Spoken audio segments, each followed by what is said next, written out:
Hey, ladies and gentlemen, you're listening to All Burgundy and Gold, everything powered by the Urban Sports Scene and Fox Sports Radio 96.9 FM and 1340 AM. I'm your host, Glen. Along with me is my main man, George and Mo. What's up, fellas? What's going on, guys? It is good to be with you. I just got the football game on. Sounds like I didn't miss much. It's 3-3 at the half. Yeah, man. It seemed like we've been away for a while, man. It seemed like we've been away for a while. Bye week, enjoying the bye week. The Washington Commanders got a man. Whew. New Orleans Saints this week, right? New Orleans Saints come up this week. Mo, what's going on with you, man? Ain't much, man. Excited to talk Commanders football. Yo, let's get into it, man. Before we get into tonight's show, make sure you subscribe to our podcast on Spotify, iHeartRadio, Apple Podcasts, and other platforms. Also, just search All Burgundy and Gold, everything. Also on Twitter, ABG_everything. And hit us up on IG and TikTok, ABG_everything. Make sure you subscribe to the All Burgundy and Gold, everything YouTube channel as well.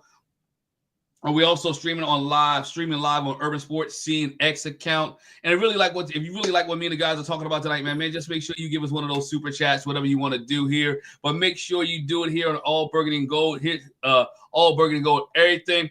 It's time for the pregame. This is what we have on tap. We'll talk about the Commanders losing Noah Brown for the season and what that means for the wide receiver. Noah Brown, we'll talk about that. Let's start here, man.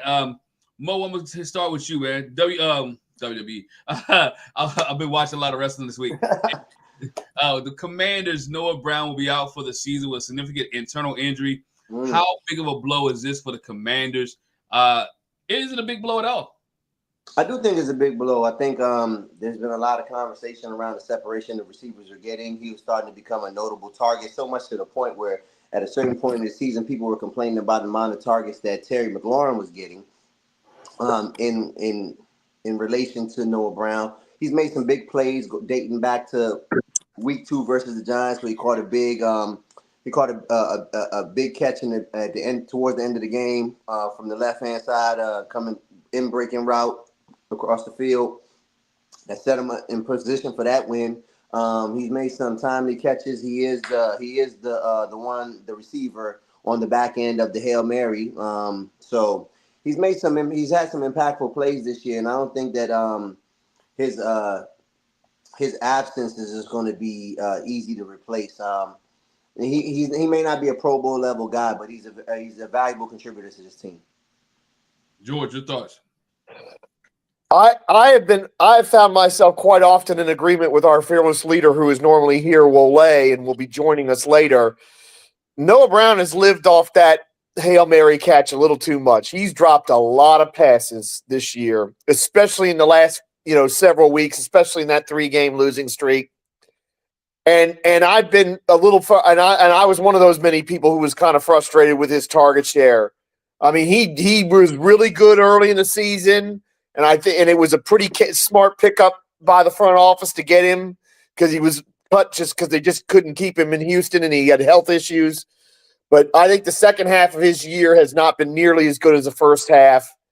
And I'm kind of ready to see some other people get some dadgum targets that I think need to be getting some dadgum targets. You're a tough evaluator, George.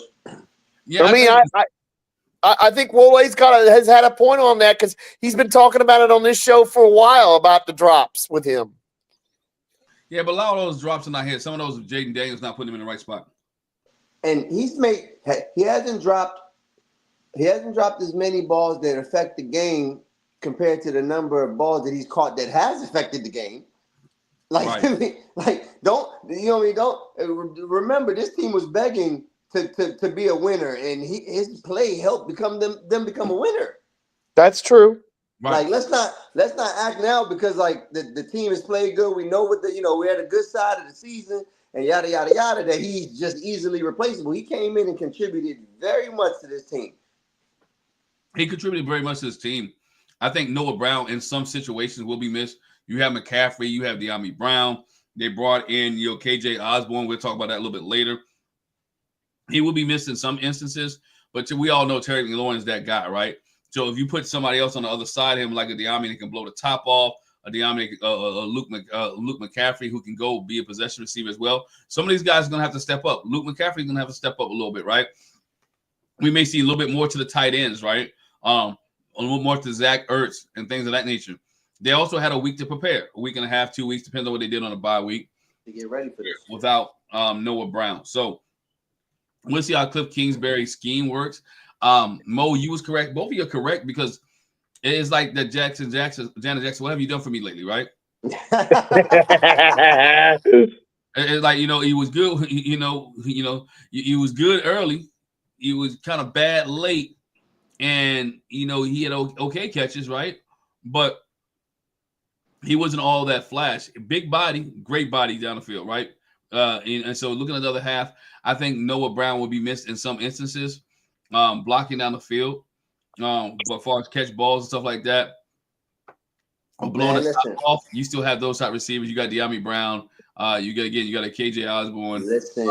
Also, you got some other guys that can do that, can play within the scheme of things. Can we really be honest though?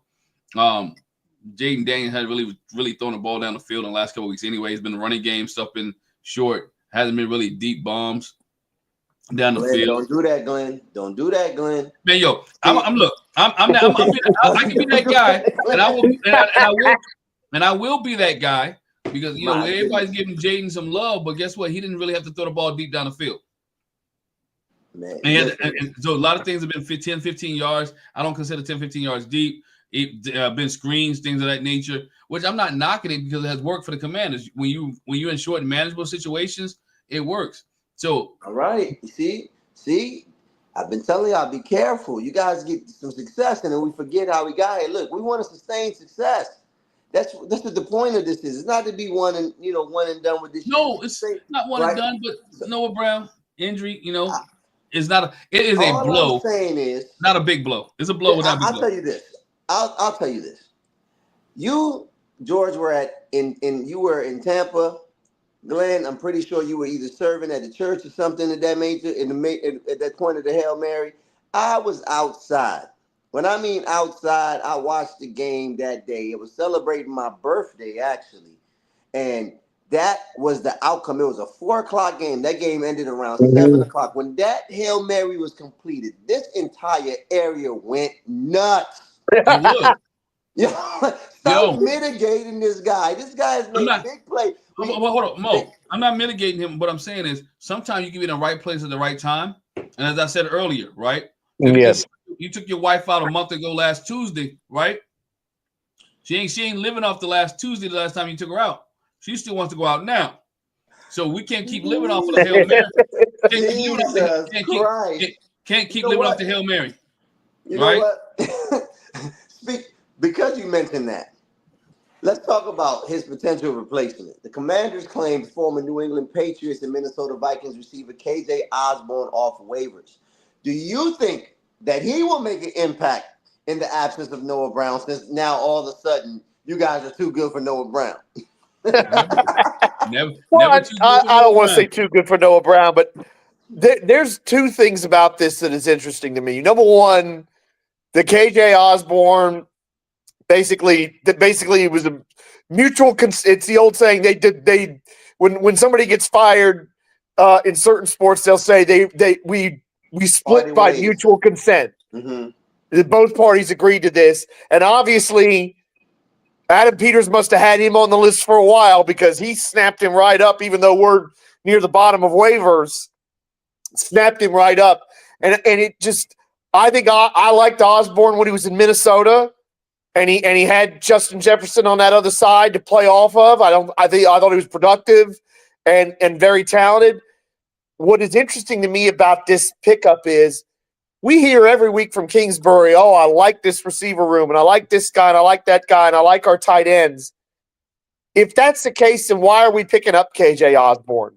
If you like Luke McCaffrey, if you like De'Ami Brown, if you like Ben Sinnott and you want to use tight ends more to kind of make up for this, then why are we picking up KJ Osborne? Not that I'm opposed to it, because I'm not, and I actually think he's going to make an impact, if not this coming week, down the stretch, because I think they clearly feel like these other guys can't step up for Noah Brown. But that disconnect for me is kind of hard to reconcile.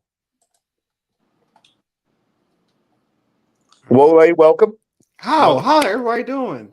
Hello. My- What's up, Mo? What's my guy? My guy, Mo.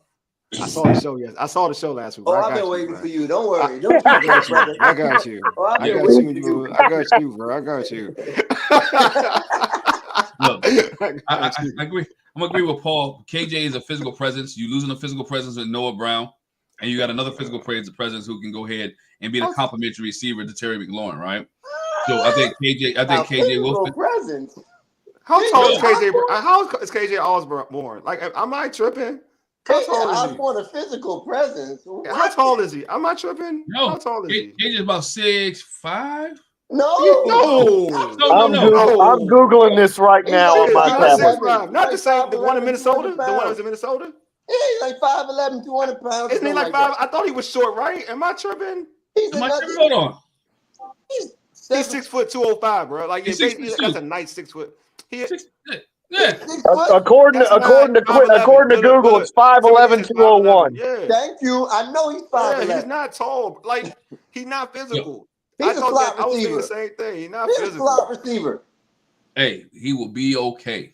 Bro, like, I'm gonna be real with y'all, man. I'm be real with you, bro. Like, he ain't nothing to worry about to me. I ain't gonna hold you. Like, it's I don't think he's nothing to worry about. Like, I don't think that what Washington does and what Whitson brought, what Noah Brown brought to the table, he ain't the same dude. And I'm not even high on Noah Brown. I wasn't even high on Noah Brown, but when he bring it to, he ain't doing that. Like, with Washington, if Noah Brown was there for height, KJ Osborne ain't bringing that to the table. I'm all better off playing Diami there or whoever. Like, I mean, I think it goes to George's point earlier. I think what George is wondering, I think this is the reverse of. I think this is just depth to come in and solidify this, right? I don't think he's here to replace Noah Brown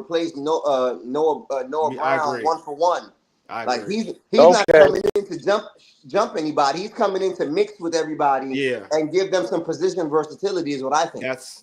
I think it's like by committee. I feel like it's by committee. Like the same, it's the same thing before Noah Brown, to be real with you. It's the same how they were going to do it before Noah Brown.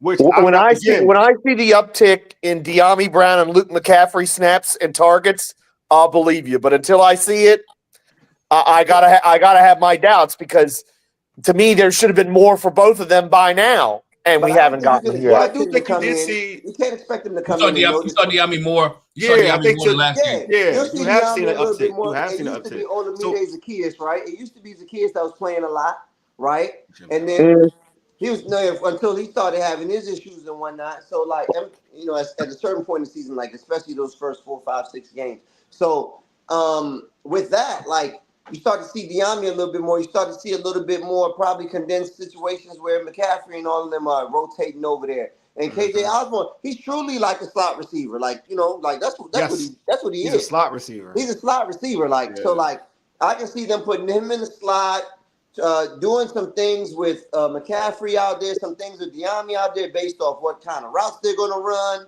and things of that nature. But to expect KJ Osborne to clear waivers, when he did clear waivers, come here, learn this playbook, and be wide receiver too immediately, I think that's too much to ask. I agree with you. I think it is too much to ask for that. I think he ain't never showcased that. You know, he ain't never showcased that he was a number 2. Yeah, and to what Mo's saying, like, really, KJ Osborne is more like fighting for McCaffrey, because that's, to be real with you. Yeah. Because McCaffrey is a slot. They're slot dudes. And I don't think he's taking McCaffrey's burn, to be real with you. I think, like Mo said, he's more for depth. Like if somebody goes down, he can now step up. Or if we need to move some people, right? I don't think when people getting amped up for him, like, I didn't get the amp. I didn't get the excitement for it. I looked at it more of just another, like, for like Mo, like depth. That's how I looked at it. I didn't look at him like he gonna be wide receiver number 2, because from how it's been ascending over the last couple of weeks with, you know, you could tell that Noah Brown was battling something. Like, Diami started getting more burn. So I looked at it like, all right, Diami's next in the line, because like what Mo's talking about, Olamide, since he had issues, his time has kind of been in flux. It hasn't been the same. In the beginning, he was getting a lot of burn.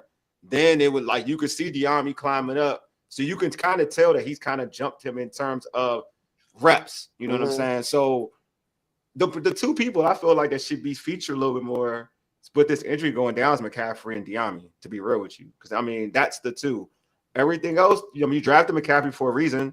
Right. So you might as well use him. You drafted for a reason because the guy you bringing in KJ Osborne, for real, that shouldn't be fighting with McCaffrey. Yeah. That shouldn't be a thing. And if you look at it from another perspective, like if you look at it like as a optimist for McCaffrey, you could be like, he had to adjust to the league, and now he's 12, 13 games in, and like this is an opportunity to showcase more. So let's see what he has more.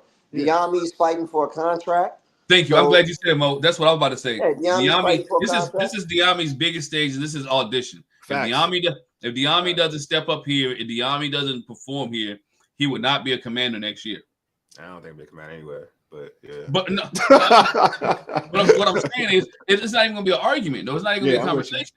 You know what I'm saying? Because he's had all these opportunities. He's auditioning for somebody else. Yeah. No, I'm with you. I think that he needs a good showing these last 4 games. But in terms of like Noah Brown, I feel like I don't like wishing injury on people. I think it's terrible. I'm not wishing injury on nobody, and I'm not like saying it like, oh, injury, this is a good thing, whatever. But I do think there is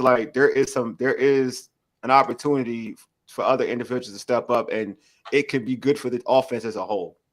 You know what I mean? Like I do feel like it brings them more versatility now on offense. And I felt like with Noah Brown, they're a little limited in what they needed to do. In terms of you have Terry who could run the in-between and the deep route, but now you have an opportunity to use more of a speedster to kind of clear things up for people in the middle. Now you can actually have more diversity in your offense rather than just having, hey, you're just tall, so go run down the field and just get this passing interference for us. You know what I mean? Now you have more versatility within your offense. Now you got more guys who can do more rather than having one guy. Hey, we just need to get a jump ball. Let's do a jump ball. Or, you know what I mean? Things of that sort. Like now you have more versatility in your offense. I feel like on the flip side, that could be the benefit by and I hate saying this because there's no knock on him, on Noah Brown being out. You'll see. I think you see more screens this week with Diami Brown. If he there, I think you won't see. You may see 1 or 2 deep balls, nothing major. I still think they run a game with Cliff Kingsbury. Their game with Cliff Kingsbury is to run football. You're gonna run the football, but I think you gotta think of it like this: you're gonna run the football, but we've learned that and you saw it with the Cowboys. You have to stretch the field to open things up. Like that's and you saw that even last week. I mean, before the bye, you got to open things up. You got to threaten the deep ball. You got to threaten them with the deep ball. Yeah, but we haven't seen the deep ball in weeks. I mean, now they threw it. You got to threaten them. I ain't gonna say you got to catch it. You got to threaten them. Mm-hmm. You got to threaten them. You got to open it up. If you don't threaten them, then you have the issues that would happen the weeks prior. What happened was that if you like Terry, they threatened them with the deep ball against the Titans. They gave you a threat. They ran the ball well too, but they threatened you. You got to be threatened by it. So if you're threatened by it, things open up. It's the same thing. If you go back, we can just go as far back as when we had Deshaun Jackson. You threaten, like you have him clear it out. You had Jordan Reed run inside, Pierre Garçon run inside. The middle is not open because he's taking the safety with him. Like Deshaun is taking the safety with them. Right. So like you can do Deshaun, it. Go ahead, Mo. Go. Deshaun carried a certain gusto, though. Yeah, but I'm saying if Diami, if you show it and it starts and you start to see it, they're gonna respect it, right? You know what I'm saying? You got to show it so it can be respected. Yeah, like, gonna blow the top. Diami got to be successful. I get you, Mo. He got to be successful doing That's what I'm saying. Diami got to catch a couple of those. Yeah, he got to be successful. But we do know that he has the speed enough to at least to scare you. That you got to respect it. You know what I'm saying? To a certain extent. Because if he don't, I don't see them doubling him until he catches. Exactly. So, but you got to show it. Exactly. That's what I'm saying. The play has to be made, right? Exactly. So totally agree with you. So with that, right? Like we've been talking about Diami. We've talked about the Noah Brown injury. Like a lot of viewers have been wanting to see Diami in this role specifically. We've talked about it being a contract year. We've talked about it being a tryout. Should he be the guy to move into wide receiver too, or do we still think it's wide receiver by committee? It's still wide receiver by committee. If you look at the quarterback that's throwing the football, right? Jaden Daniels consistently hit 8 or 9 receiver targets per game. Cliff Kingsbury does very rarely runs. He rotates the receivers regularly based off down and distance and situational. So it's going to, regardless of who we want to call number 2 receiver, right? Quotation marks. it is always in this offense is always going to be receiver by committee, right? With Terry being the number one threat, and I can't even say Terry's the number one threat because guess what?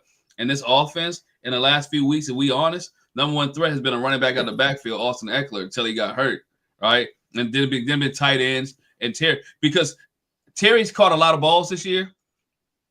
Here it is. He caught a 2-yard touchdown, a 3-yard touchdown. Besides the Bears, besides the game a couple of weeks ago against the the Dallas Cowboys, the Cowboys were the longest catch he had all season. Yeah. Right, longest catch he had all season. And some of the ones that he did catch, some of the ones that he caught that he took a little ways were some of your slants that he took off but got caught. So it's always going to be running. It's always going to be wide receiver by committee. And Jaden Daniels has not really gone what you would call. I think the really last deep ball, y'all may be mistaken, has been Cincinnati. And besides that he's gone, put in the air where it's going to the end zone. Terry caught one last week against the Titans. He caught a couple deep balls. He might not score, but he threw some deep balls though. You can't say that. Yeah, Mary was a deep ball. No. I mean that we caught, and I'm not counting him. I'm not counting the Hail Mary. I'm not counting the Hail Mary. Oh, I know that, but even the Cincy one wasn't really a deep ball. That was more like the 30, 40-yard line. 30-yard line. He's gotten deeper ones than that Cincy one, though. Mm-hmm. It's not. It didn't result in a touchdown, but it's been deeper. Well, we know I don't catch a touchdown. Does this committee? Can this committee include 2 and even 3 tight end sets that we we finally see Ben Sinnott in a pass pattern more than once or twice a game, as a for instance, and more Ertz as well. Even though I think that's for a reason. Yeah, I think so too. I feel like, all right, this is the thing about Ben Sinnott. I think people are like, and I like what Ben Sinnott has to offer. But I keep saying it, like, Ben Sinnott, you got to put him in plays that he can be successful in. That's one. I totally agree. I know what folks are going in. But he ain't the greatest route runner right now. I'm about to say, something's lacking. He's just not. He's not the greatest route runner. I think people, when he gets the ball in his hands, he can do some things. Like, he's hard to bring down. But he's not the great. Like, if you get him on a seam, then yeah. But it's got to be defended not correctly, and he can get the ball.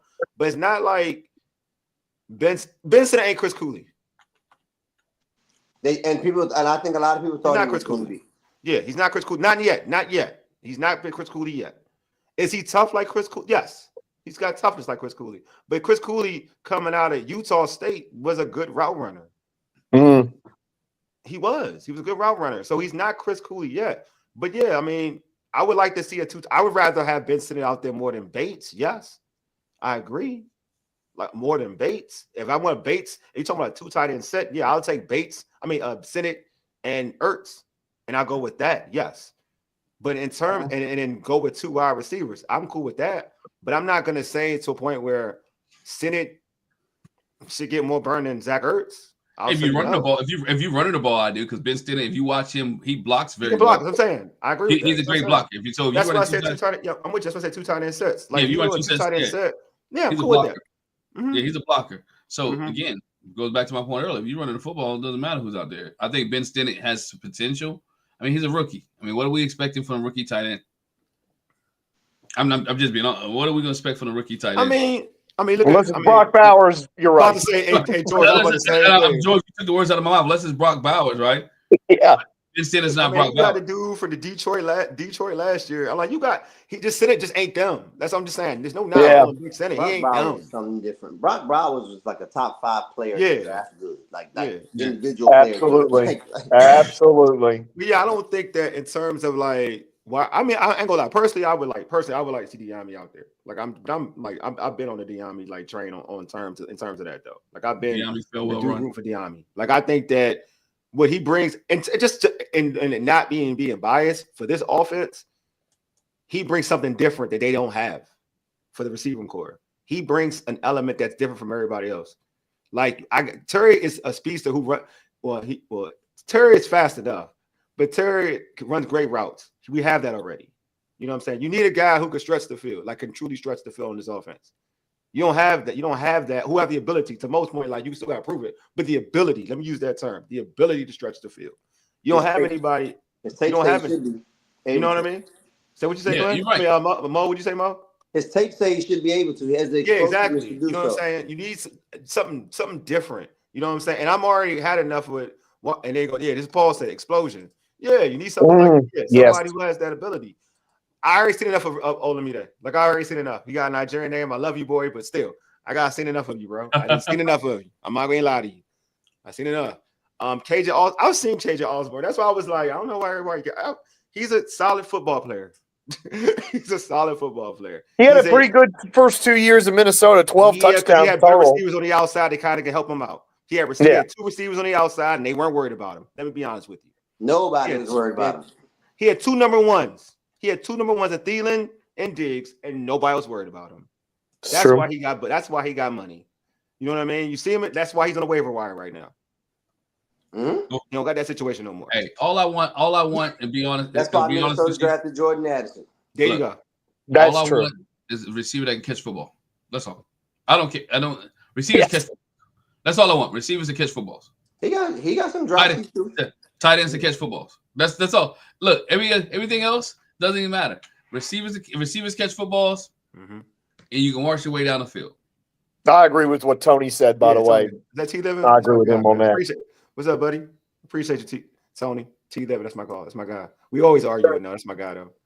But I don't want to say that they're not using. Can I say something? Go ahead, bro. I think because Jaden Daniels is playing so good, people are afraid to critique him.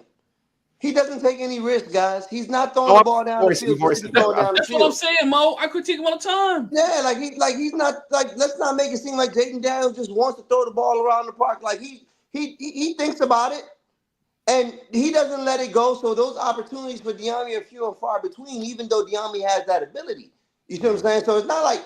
I think a lot of people tried to hide behind the Cliff Kingsbury thing for a little while. Like, oh, he's not da-da-da. But like Cliff Kingsbury, like wide receivers are running open. The ball ain't being thrown sometimes because of the risk factor that's with some of these throws. Jaden hasn't shown this all year outside of that Cincinnati throw at the end of the game when his blitz was about to knock, so things like that, we haven't seen it that many times where he just lets it rip.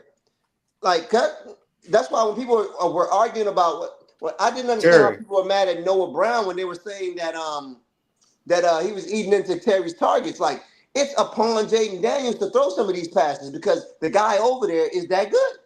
Yeah. Mo, so that was my thing off the rip about him. Like that was the thing with Terry when folks were getting on Terry, and I was saying that it ain't that Terry ain't getting open. That's not the thing. I was like, Jaden ain't throwing the ball. Yeah. I've said this, but you know what? I chalk that on being a rookie though. That's how I view rookie. No, and that's okay. Yeah, it's okay. That's okay. But Commanders fans act like if you say anything negative about Jaden Daniels, it's like, oh my God, you're trying to chastise him. No. That's something he can improve upon. Absolutely. I watched the game live. I went game live this year, and I saw Jaden Daniels was late on some things, right? Yeah. I don't care who he throws the football to. Let's be honest. Some of your great teams, they spread the ball around, right? Some of the teams that moved and further in the playoff, it was spread. Guess what? It wasn't the top dog that always got the ball, right? So everybody want Terry to get his numbers. Do you want Terry to get his numbers and lose, or you want Terry to get his numbers, don't get major yards and win? Yeah, but I don't think it's. Go ahead, Glenn. I don't want to cut you off. No, I'm just saying because I think Commanders can have it both ways because guess what? You have other receivers out there. Jaden Daniels, you don't want your rookie quarterback to have 10, 15, 20 interceptions. I agree. Right?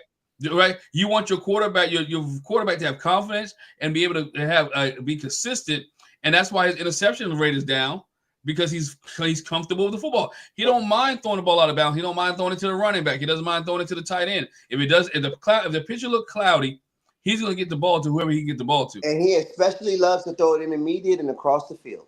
Yes.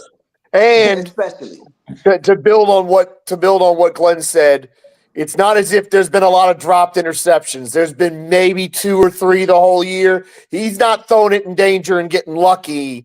He's avoiding throwing it in danger. And I think the point that Wole and Mo you both have made is correct that he's got to learn to be willing to trust Terry in some of those contested catch situations because Terry is arguably, if not inarguably, the best contested catch wide receiver in football right now. I mean, this is Paul said Jaden goes where his reads take him. I feel like that's a nice way. That's a way of saying it. I'll say it. Let me phrase it this way: Jaden isn't a risk-taking quarterback.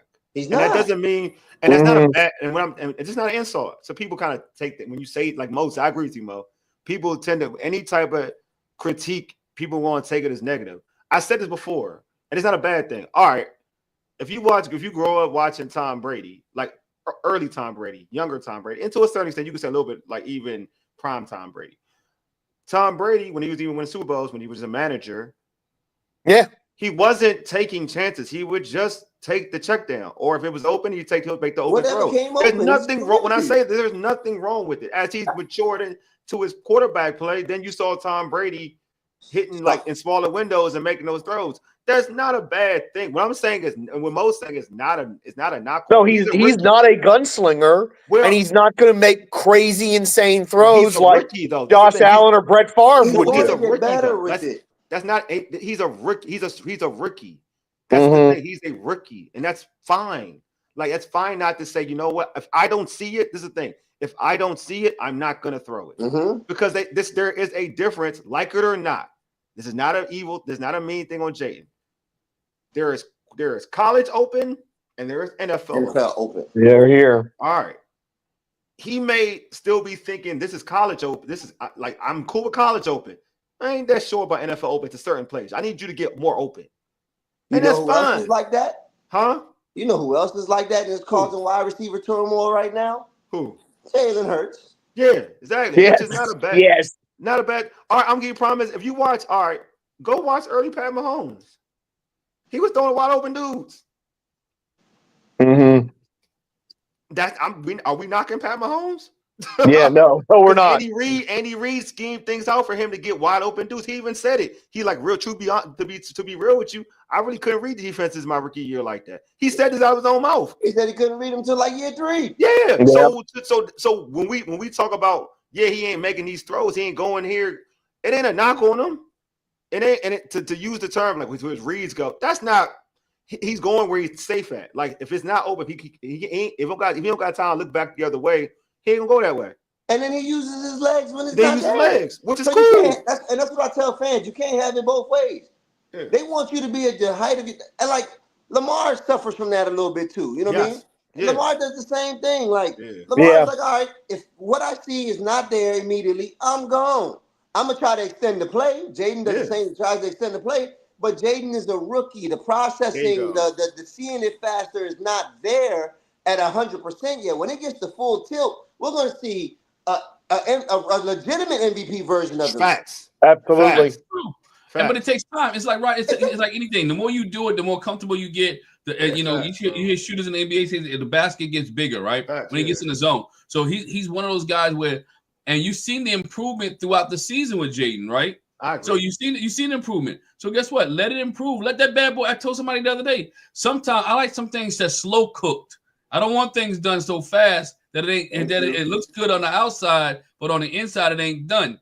Let this bad boy slow cook and let him get to the point where he's confident, where he's comfortable. You can call him check down, whatever you want to call him. Right? I don't care. As long as he's winning score games and they're getting first downs, they're controlling the clock and things are moving, let him be whatever you want to call him, because Trent Dilfer won a Super Bowl that way. Man, listen, and he's way far more talented. And Jaden Daniels has 3 whole turnovers this whole season, I think. I think it's 3 interceptions, no fumbles lost. For a rookie quarterback to do that and to produce at his level, he's not. Is it 3? I thought it was 3. Is it 3 or is it 4? I mean, he threw a Hail Mary that was in. It has to be more than 3 now.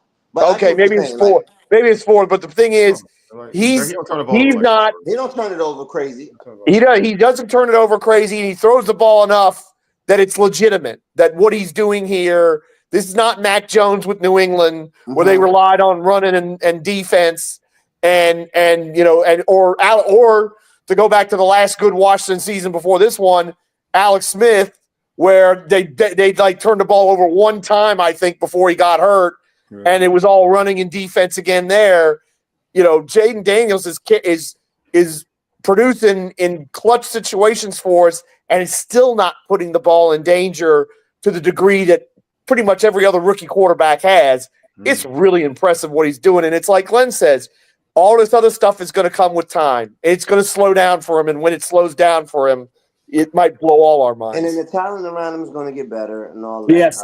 Yes. The official numbers are 15 touchdowns and 6 interceptions. 6, And it's like that, not what I was six. What I was trying, I thought that's not bad either, bro. Like 5, no, 6 not at all. That's still not bad. No, absolutely not. Glenn was giving me. I thought George was giving me advanced stats by saying 3 whole turnovers because I think they were end of the half and end of the game deep ball. Oh, I see what you're saying. Yeah. Yeah, I was like, so those don't even. It didn't even affect the game. Essentially, is what I'm trying to say. Yeah. So this guy's playing a high level of football, and I just think that this fan base needs to slow down. Yes, you have something good here. Let it build organically. Let it not be a flash in the pan. I agree. And so you can have some. What do me and Ray say on this show? Sustained success, right? Yeah.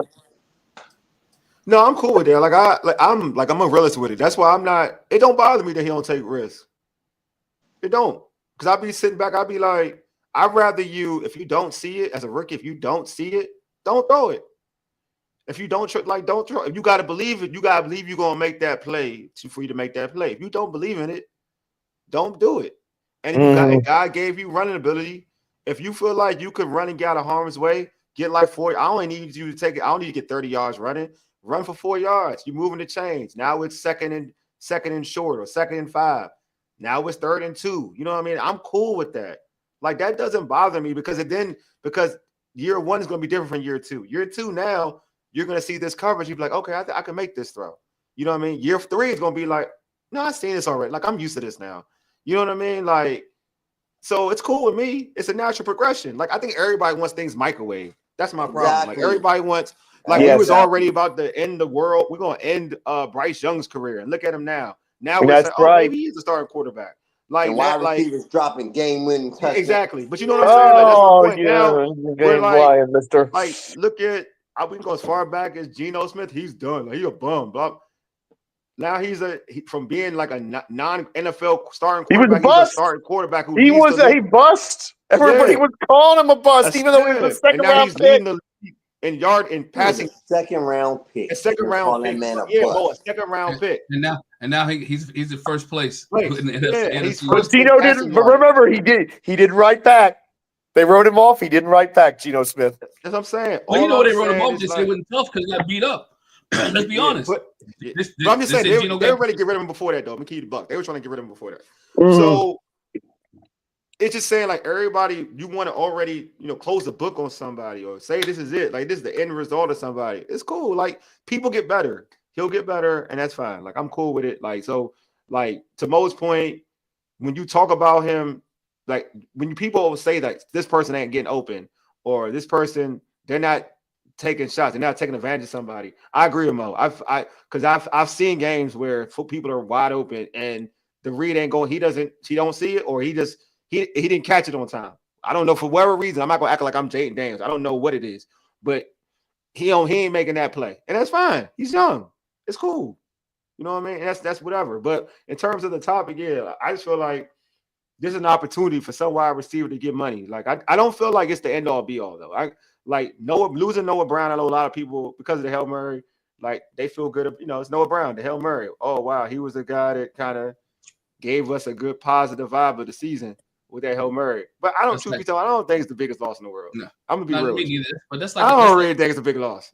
I didn't want to be like, I didn't want to be a jerk about it, but it ain't a big loss to me. Yo, it's like an artist that has one hit song. Yeah, it's like an artist that has one hit song. You heard this, right, George? You heard this, right, George?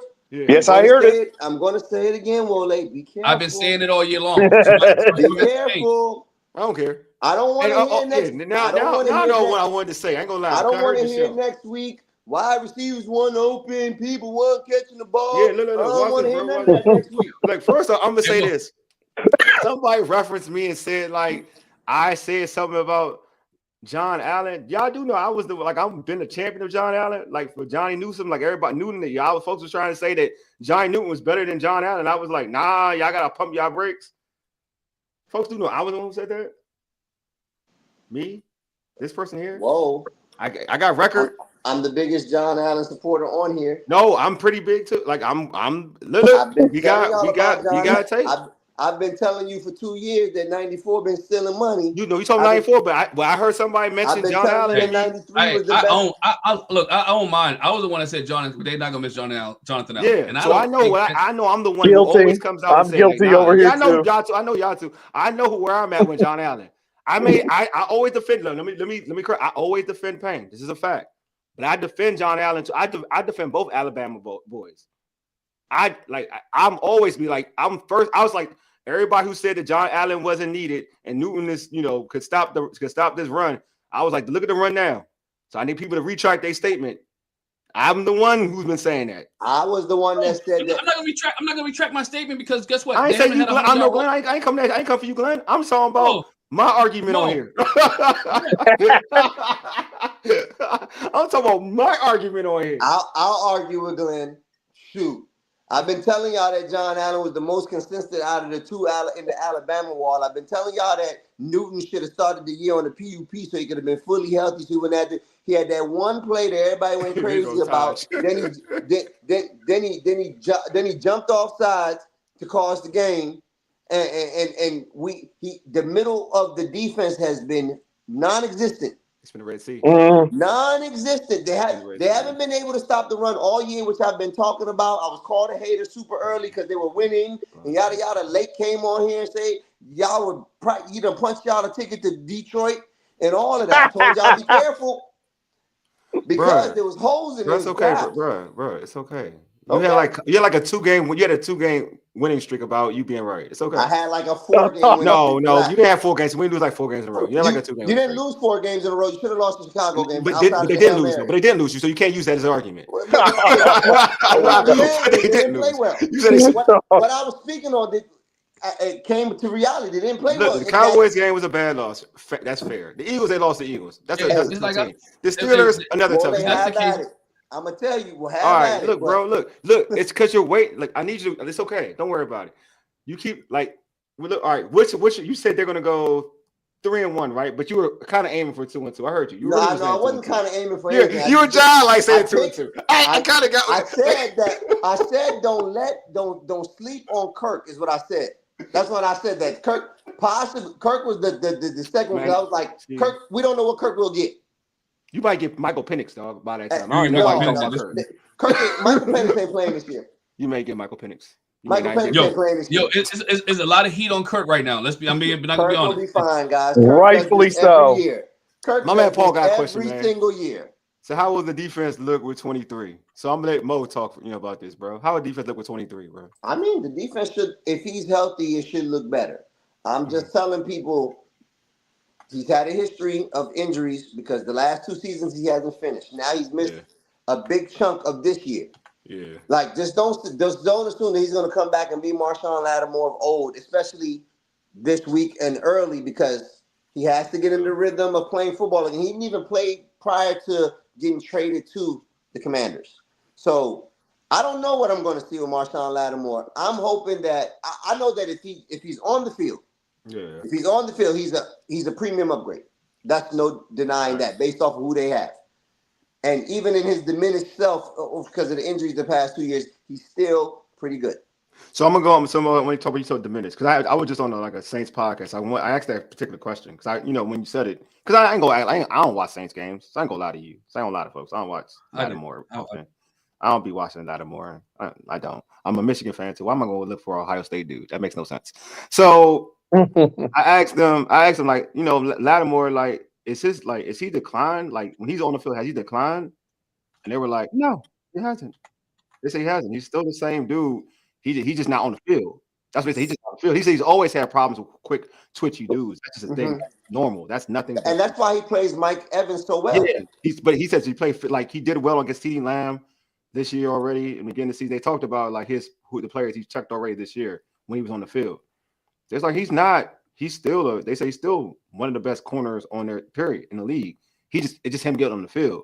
So if he's healthy, the expectation, but I know what you're saying, but you're right. Like just coming like your first game, that's different. But if he's healthy, say he has this game under his belt or whatever. If he's healthy on the field, you're gonna get you're going to get a premium upgrade. Yeah, It's a premium. you're gonna get a premier It's a dude. premium upgrade. Yeah, exactly. You're gonna get a premier dude. Yeah. Now, obviously, there's matchups like anybody. There's certain dudes, certain corners, even the shutdown corners. There's certain dudes they struggle against. You know what I mean? Like even as great as Sauce Gardner is, there's some particular players that he's gonna struggle against. So like, but that was interesting to me. Like when I heard that, I was like, okay, he's still playing at a high level. Like he still plays at a high level when he's on the football field. So I know that. Yes. I know that New Orleans they were willing to let him go because they were happy with the progress of the other kid. Like the other younger guys were playing well. I'm not saying that but there's issues. There's behind the scenes issues too. I mean, like it's hard for me to say this because he wasn't his Super Saiyan self. He wasn't playing terribly either, though. Like I'm just saying, like just don't expect the All Pro guy from a couple of years ago. Yeah, but also the New Orleans thing there's issues behind there's issues behind though. It's not like on field stuff. They were happy with Kool-Aid. They like Kool-Aid. They like Kool-Aid. But it was but it's not.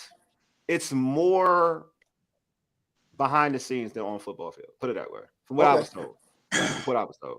This is a pretty good first game to have, though, because this Saints wide receiving core has just been decimated by injuries. There's no Olave, there's no Shaheed. As reintroductions onto the football field go, this is probably a good one for Marshawn Lattimore, isn't it? Get out there and get his legs under him and whatnot. He knows the team. I'm pretty sure he knows some of that offense. So like he can cheat. He can lean one way or another, whatnot. So different quarterback. Hey, they don't have a quarterback though. Yeah, they're starting what's the name? They're starting Jake Hayner from Fresno State. Yeah, they're starting Hayner. I kind of liked him in college, but I don't know if it's going to. Yeah, I watched the game last week. And he was fresh. Yeah. Well, let me go pick up the Commanders defense in fantasy football then. So let me take that somewhere. That's actually a pretty good idea, I think. I mean, I ain't gonna lie to you. Like I told folks on this other show, I don't know about all that, man, because we don't stop them run. They still got Kamara, so I don't really know. I'm be real. He's questionable for this week. He's gonna play, but like Alvin ain't the best runner either. He's having his best running season. Y'all keep saying this is what everybody keeps saying that we don't stop the run, but we haven't had a 100-yard rusher since. Bro, no, I don't do 100. I do average yards per carry. I don't do that. Like that's up to you to give them the ball. The average yard per carry ain't good. Like that's what I do. I do average yards per carry. If you stop, I don't know where they are now, but they were last early in the season. Yards per carry. Average, I think 4.5 or something like that. Dude only had 85 yards, but 4.5 ain't good. It ain't good. And Cooper Rush was throwing that ball all around the park. Yeah, somehow. like if you choose to throw the ball, then yeah, I'm with you. Like if you choose to throw the ball, then of course I'm not going to be up there and running. But if you choose to, if your average pop is like 4.5 plus, that's not good. What I mean is, how will he affect the rest of the defense? Oh, I think easily. I think Mikey slides over. You get Noah inside, St. Juice on the bench. Life is good. No, so the butterfly effect potential here is huge. Just the ripple effects going out. Better coverage overall. May mean more sacks, that kind of thing. I mean, indeed, it may be coverage leading to sacks now. Yeah, coverage leading to sacks. Bobby Wagner and Louvu underneath it. So them linebackers can press up the field a little, deeper and close some of those gaps. So if coverage start leading to sacks now, can you get off the D line?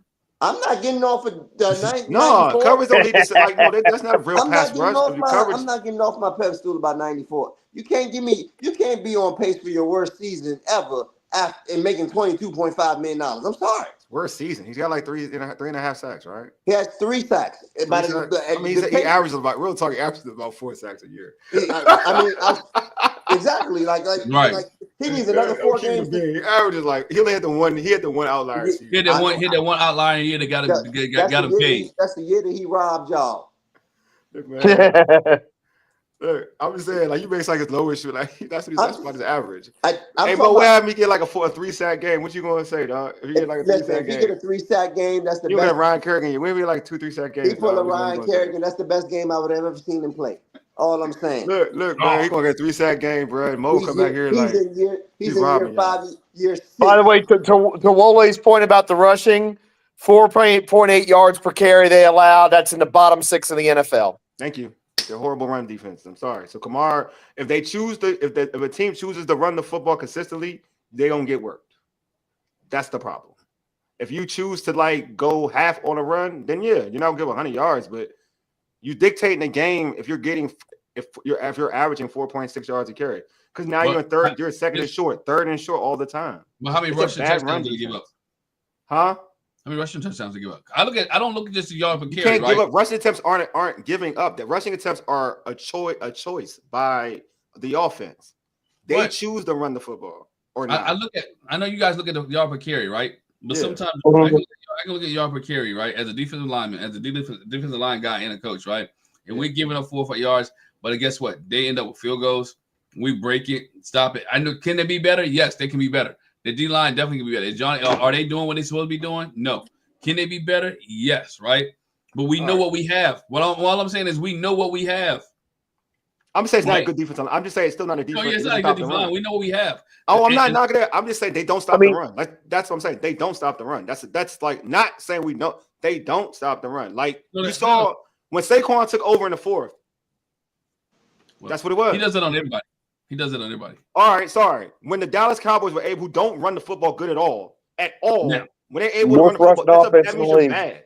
That's not even like when a bad run offense runs the football on you, you are a bad rushing team. You're a bad run team. Yeah, that's all I'm saying. Like they're not good at it. So that's something they have to get fixed up. Like period. If you want to be, we talk about this postseason thing, right? If you want to really make true noise in the postseason for real, you gotta stop the run. Because as great as Peyton Manning was, and I love Peyton Manning. The reason why he don't got multiple bowls because his Colts defense couldn't stop the run. And can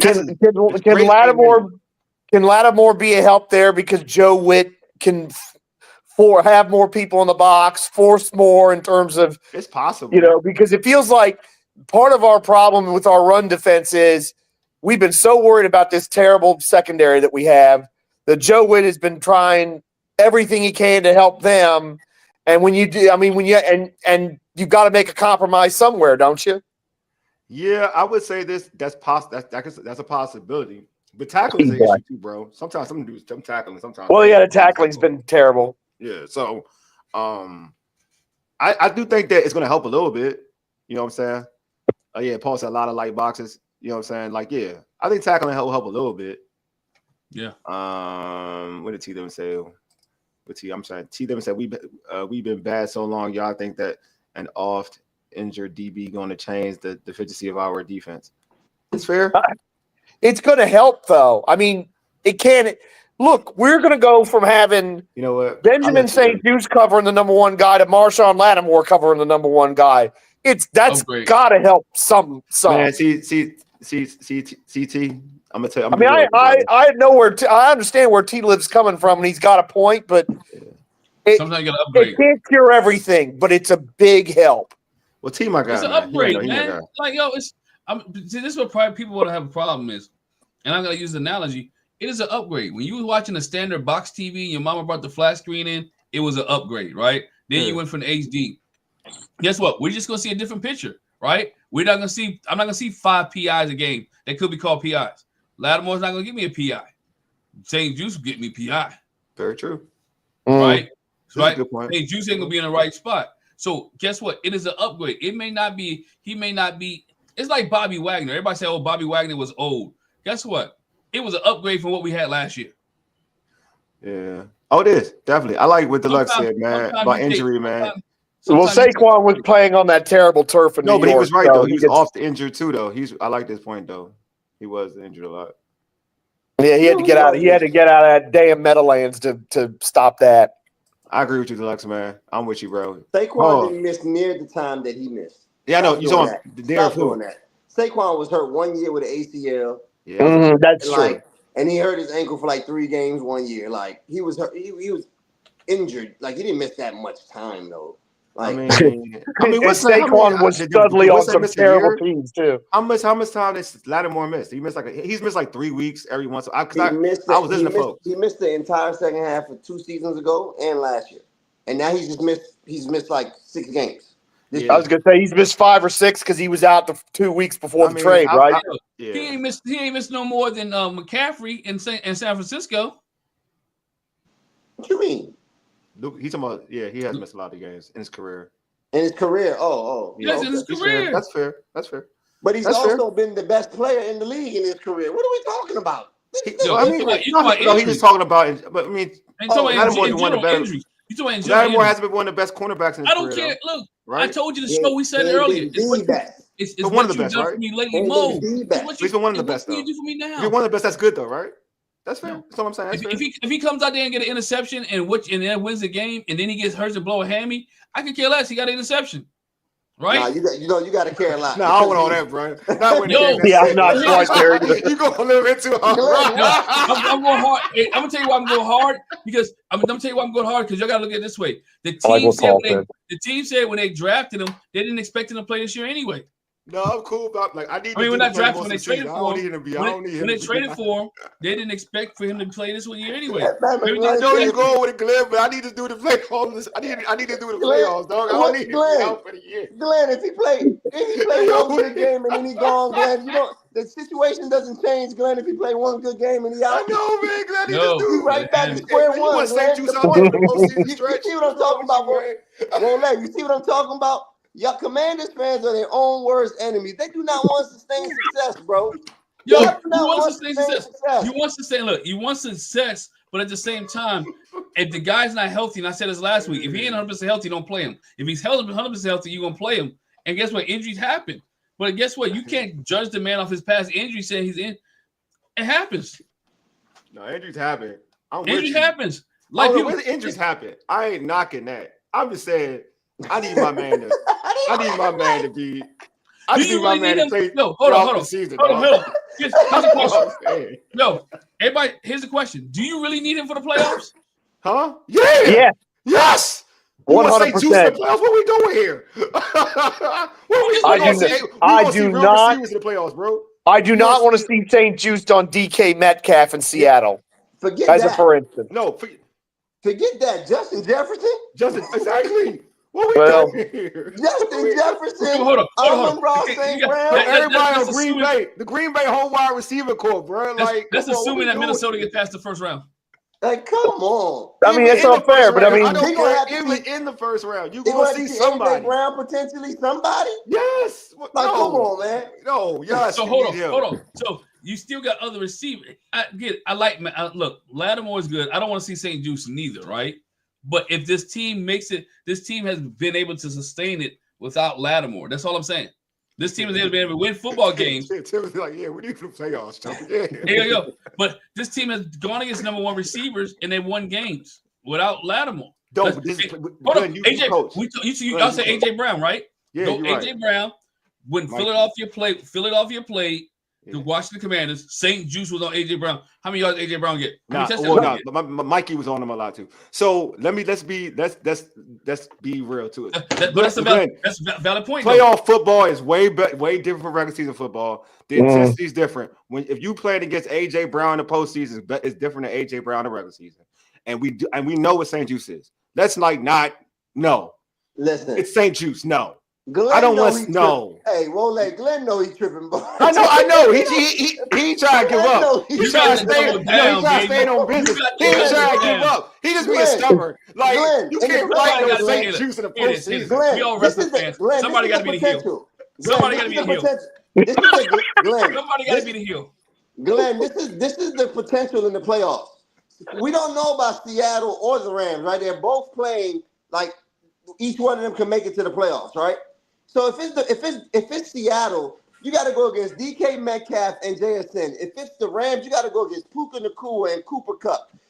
Mike Evans is going to be in the playoffs because Tampa's going to win. And then you got to play again. You got to go against Amon-Ra St. Brown and Tim Patrick and Jameson. And then you got to go against Justin Jefferson and Jordan Addison. That's the playoff. That's too much, bro. That's too much. Yeah. Like I said earlier, I didn't even say AJ Brown. Bro. That'd be 3 times. If you play against the Eagles, that'd be 3 times versus AJ Brown. You think he's not gonna figure that out by the 3rd time?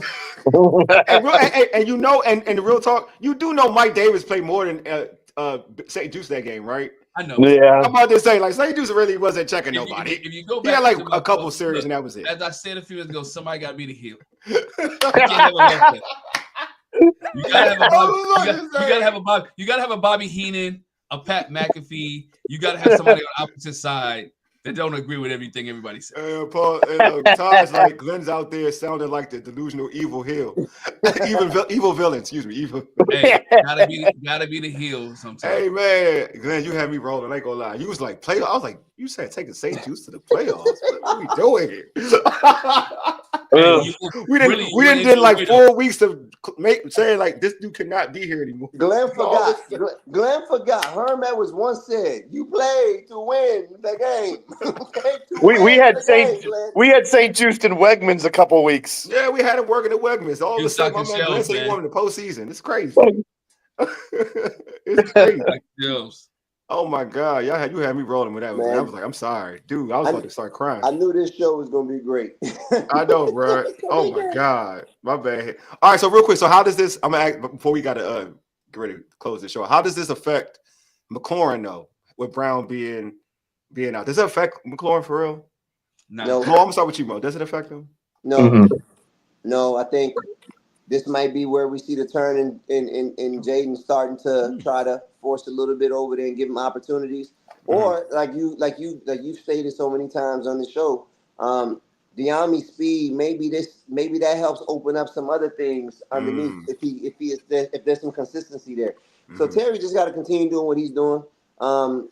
Cliff continue doing what he's doing, and Jaden make some throws. What about you? What about you, George? I'm in agreement with Mo. I don't think it affects Terry McLaurin much, and I think what we've been talking about, that sometimes he's just not seeing. He's not seeing the NFL Open with McLaurin. This may be the thing that pushes him towards throwing them balls and more of a contested situation with Terry McLaurin. So I'm completely with Mo on this. Yeah, everybody agrees too. Deluxe says the same thing. What about you, Glen? What about you, Glen? I agree. It doesn't affect Terry at all. I don't think it affects Terry with Noah Brown out, because who's ever on the other side of Terry McLaurin is on the other side. And Jaden, we said it earlier, Jaden's gonna throw the ball to who's ever open anyway. If it's not Terry, he's gonna find the right guy. So how does it affect Jaden though? Does it affect Jaden? Because he was getting comfortable with Noah Brown. Like he targeted Noah Brown a lot. So how does it affect Jaden? I don't think y'all are taking this as serious as it should be. No, so I'm saying, what about you?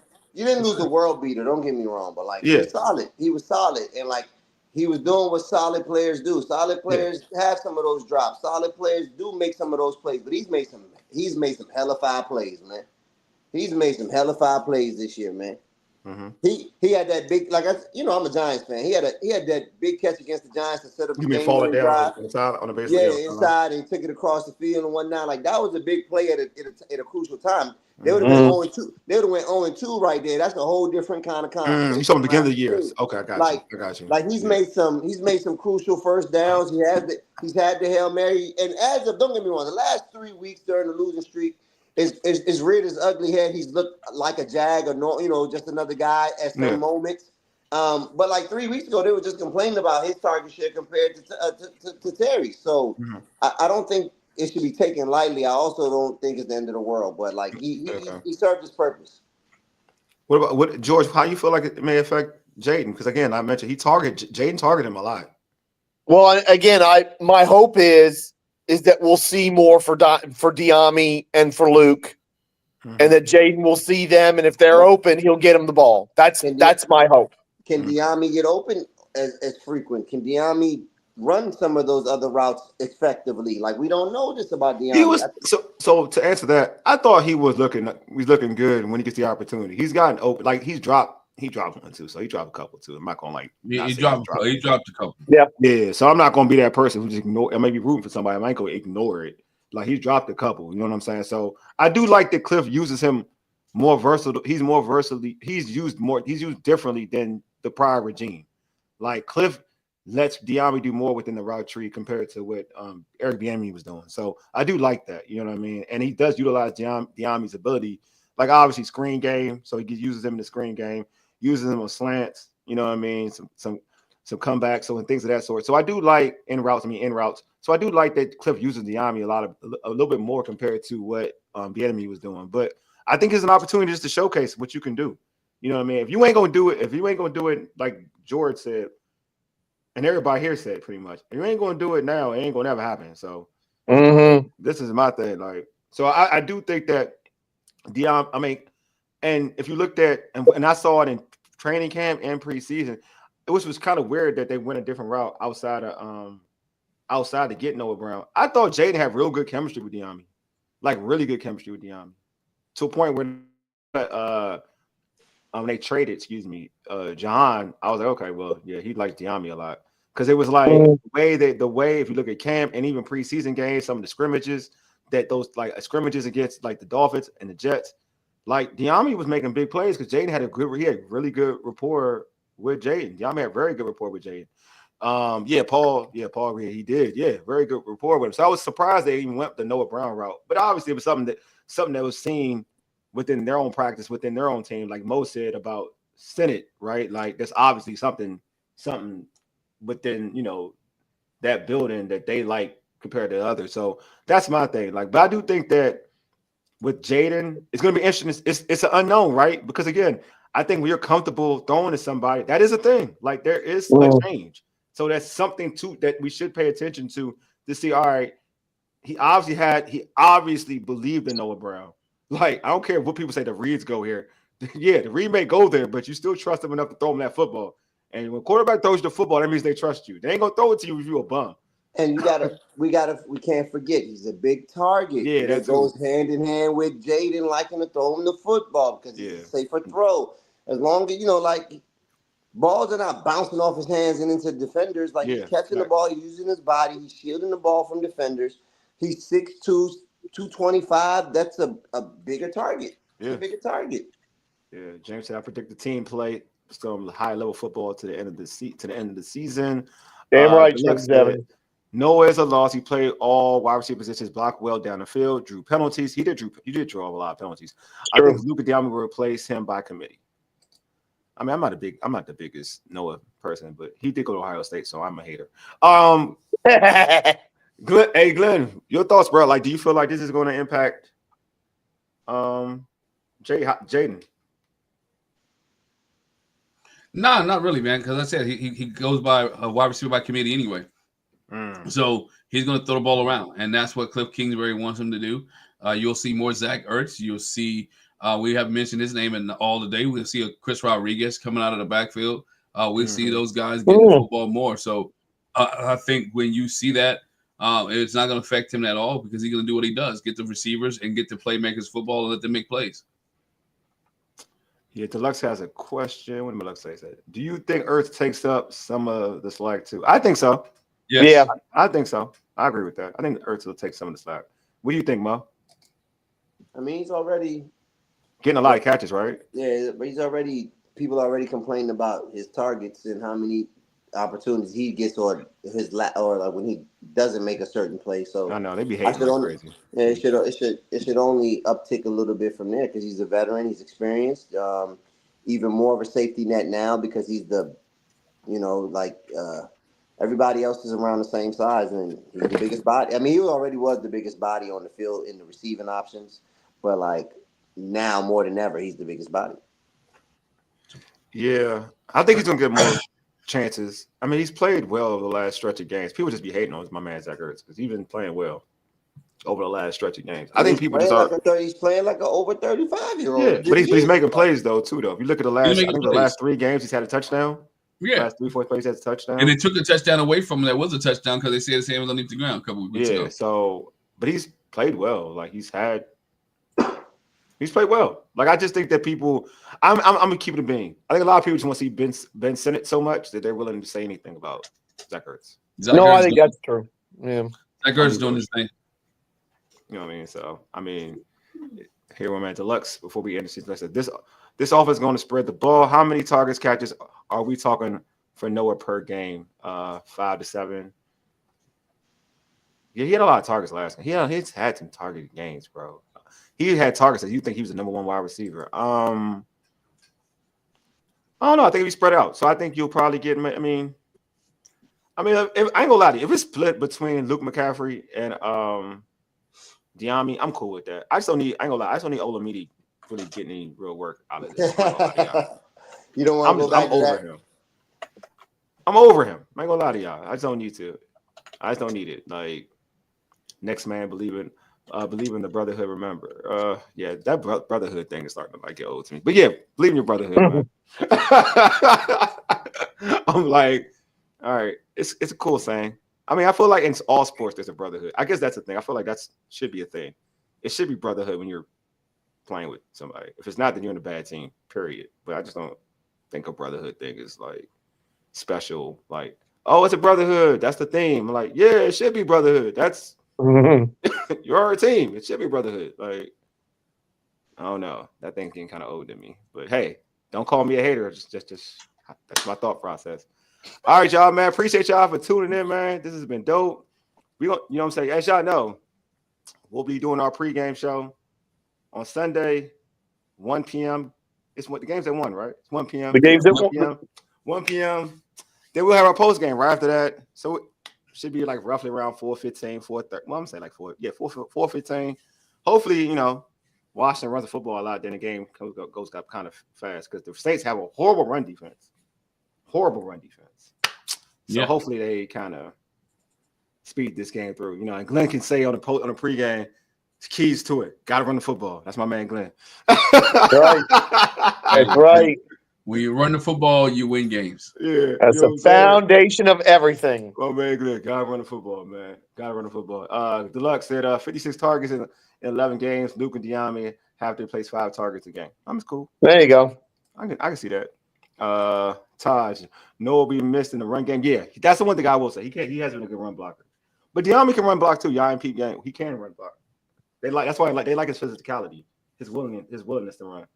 I'm in the run block. Oh, Wole, I can't believe you guys. What's up? I can't believe you guys are about to let Glen get away with a show against the New Orleans Saints, and nobody made mention of. I know. I ain't trying to talk about dude. I talked about dude earlier, though. I'm not. Look, I'm waiting for Sunday. I'm waiting for Sunday. Sunday it is. Yeah, look, hey, I ain't saying we ain't talking about this. The Saints talk is on Sunday. I'm ready for it though. I'm ready for the smoke though. Oh, last week I tried to sneak by last week without bringing him up, and Mo ruined it for me. Don't say it, George.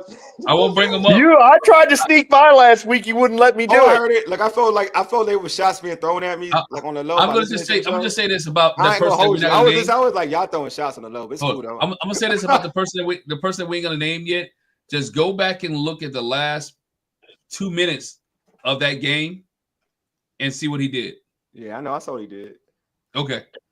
But my guy, I saw what he did. It's cool though, man. Let the man live. My man, because like I'm pro DMV. That man, my man got like. You talking about somebody stealing money, Mo? They can't be stealing money. He don't even get paid like that. 13 million. He in 13 million for real? Yeah. Yes. Oh wow! I thought it was a lot less than that. Oh wow! When I say stealing money. No, let's save this for Sunday. I know we got to do it on sale. Save it for Paul, stop jinxing that joint, man. Maybe if he go ham, I'll blame you, Paul. Paul, if he go ham, I'll blame you, bro. Oh Lord! What'd you say? Yeah. Take us home before you guys. I know, man. They trying to get me. I know, Mo. You're right. Hey, subscribe to our podcast on iHeartRadio, Apple Podcasts, and other podcast platforms. Just search All Burgundy and Gold Everything. Also tweet us at ABG_everything. Hit us up on IG and TikTok at ABG_everything. And also make sure you subscribe. If you're on our YouTube channel right now, make sure you subscribe to our All Burgundy and Gold Everything YouTube channel. Hit that red subscribe button, like the video. The likes do wonders for the algorithm, and also comment too. When you comment as well, it does well for the algorithm. So hit that subscribe button, like this particular video, and also comment now, man. Even when this is done, the stream is done, comment anyway, bro. Comment. You know what I'm saying? So, T11, like I told, what do you say? Told you Chase Young was a. Hey, I know. Stop. Enough. Look, don't let that man live. You don't want me to, bro. You don't want. Dog, This is you think Glenn's a almost heel? fault. Mo, you just you. I mean, we were I could be a almost real out. jerk. We were almost out. Look, I could be Man. real. Hey, T, hey, we gonna link up on Twitter, T. We're gonna link up on Twitter. I don't got time for this right now. T, come to the pregame show, T. Come to the pregame show. That's T. right. We'll get all this out on Sunday before the game. Yeah, 12. Yeah, excuse me, 12 o'clock, bro. Yeah, tap in 12 o'clock. That's a pregame. Pregame starts at 12 o'clock. Tap in pregame. All right, y'all. Anyway, you've been listening to All Burgundy and Gold, everything powered by the Urban Sports Scene of Fox Sports Radio, 96.9 FM and 1340 AM, Hopewell, Virginia. For ages, you dig? Deuces. We are out.